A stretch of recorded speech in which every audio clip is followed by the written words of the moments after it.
प्रभात बच्चों, आज हम पढ़ेंगे पाठ क्रमांक 7 पृष्ठ संख्या 53। लिखिए कक्षा कार्य तारीख दिन। पाठ क्रमांक 7 इनकी भी सुनिए। मनुष्य द्वारा फैलाए जाने वाले प्रदूषण से प्रकृति दुखी है। आइए वृक्ष, नदी, हवा और मिट्टी की व्यथा सुने। हम देख रहे हैं हमारे चारों ओर प्रदूषण फैल रहा है। हमें जीने के लिए ऑक्सीजन की आवश्यकता होती है और वो ऑक्सीजन हमें पेड़ पौधों से मिलता है, लेकिन पेड़ काटे जा रहे हैं। नदियों से हमको पीने का पानी मिलता है, लेकिन नदियों में नालों का पानी, कारखानों का पानी छोड़ा जाता है, इसलिए वो पानी गंदा हो जाता है। ध्वनि प्रदूषण से हमको ध्वनि प्रदूषण हो रहा है। मोटारों का आवाज़, गाड़ियों का आवाज़, कारखानों की आवाज़, इस तरह से चारों ओर प्रदूषण हो रहा है। छुट्टियों के दिन चल रहे थे। शेखर अपने माता पिता के साथ नदी के किनारे पिकनिक मनाने गया था। छुट्टियों के दिन थे तो शेखर अपने माता पिता के साथ पिकनिक मनाने गया था। वह गेंद से खेल रहा था। गेंद मतलब बॉल। खेलते खेलते उसकी गेंद थोड़ी दूर चली गई। जब वो खेल रहा था तो बॉल थोड़ी दूर चले गए। जब वह गेंद उठाने गया तो अचानक उसे कुछ आवाज़ें सुनाई देने लगी। जब शेखर वो बॉल उठाने गया तो उसको कुछ आवाज़ें सुनाई लगी। उसे लगा जैसे कोई बहुत दुख भरी आवाज़ में बात कर रहा है।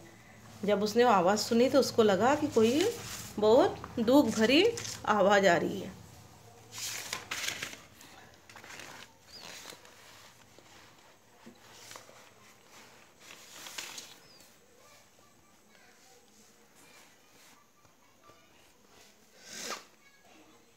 उसने आवाज़ों को ध्यान से सुनने का प्रयास किया। उसे लगा आवाज़ नदी और रुख से आ रही है। जब उसको कुछ दुख भरी आवाज़ आई तो उसने वो आवाज़ सुनने की कोशिश की तो उसको लगा कि आवाज़ वृक्ष और नदी से आ रही है। नदी और वृक्ष आपस में कुछ बातचीत कर रहे हैं। शेखर ध्यानपूर्वक उनकी बातें सुनने लगा। वृक्ष कह रहा है, नदी बहन कैसी हो? वृक्ष ने क्या कहा? नदी बहन कैसे हो?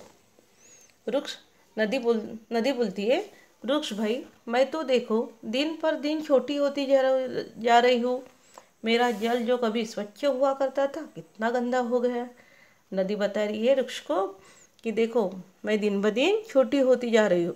मेरा जल हमेशा कैसे रहता था, स्वच्छ हुआ करता था, लेकिन अभी क्या हो गया, कितना गंदा हो गया।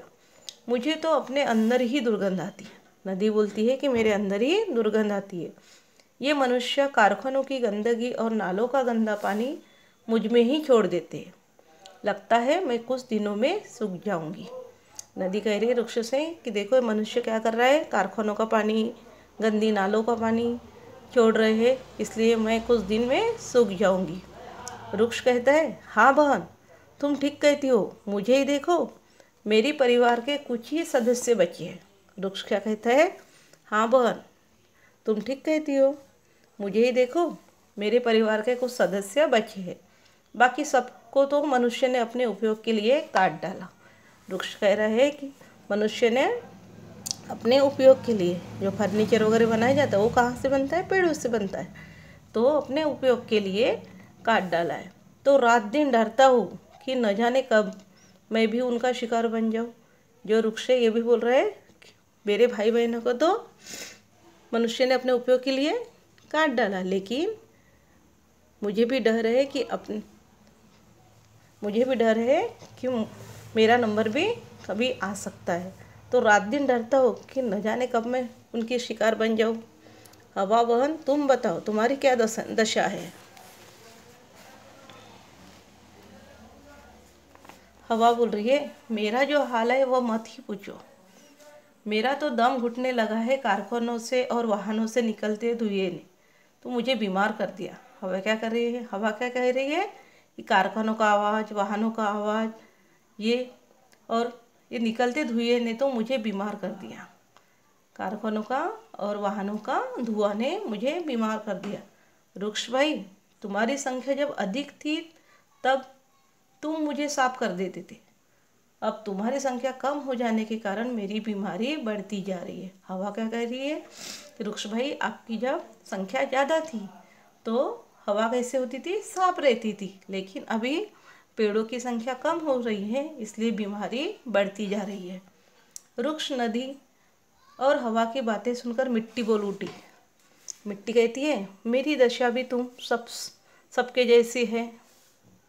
मनुष्य के लिए अन्न फूल उपजाते उपजाते मेरी शक्ति ही समाप्त हो गई।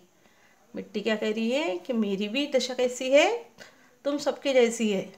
मनुष्य अपने अपने लिए अन्न फल उपजाते हैं और उपजाते उपजाते मेरी शक्ति ही समाप्त हो गई है। मनुष्य मुझसे अधिक अन्न फल और सब्जियां चाहता है, इसलिए रासायनिक उर्वरक डालता है। जब सब्जी का खेती करते हैं तो क्या डालते हैं, रासायनिक खाद डालते हैं। तो रासायनिक खाद डालने से क्या हो जाती है, जमीनी की जो शक्ति रहती है वो समाप्त होती है और मुझे रोगी बना देती है। सबकी बातें सुनकर वृक्ष बोला, वृक्ष कह रहा है, मनुष्य अपनी ज़रूरतों को पूरा करने के लिए हमारा दुरुपयोग करते हैं, जल, वायु और भूमि को प्रदूषित करते हैं। अगर ये ऐसा ही करते रहे तो हम नष्ट हो जाएंगे। वृक्ष कह रहे हैं कि मनुष्य अपने उपयोग के लिए, अपनी ज़रूरतों के लिए जल, वायु और भूमि का प्रदूषण करते हैं। अगर ये ऐसा ही करते रहे तो हम नष्ट हो जाएंगे, और यदि हम न रहे तो मनुष्य भी नहीं बच पाएगा। शेखर यह सब सुनकर बोल उठा। शेखर बोलते हैं, आप सब घबराए मत, अब मनुष्य आपके महत्व को जान रहा है। पुस्तकें, समाचार पत्र, रेडियो, टीवी ऐसे बहुत से साधन हैं जिससे मनुष्य को प्रदूषण न फैलाने की और वृक्ष न काटने की शिक्षा दी जा रही है। शेखर बोलते हैं कि आप लोग अभी डरिए मत।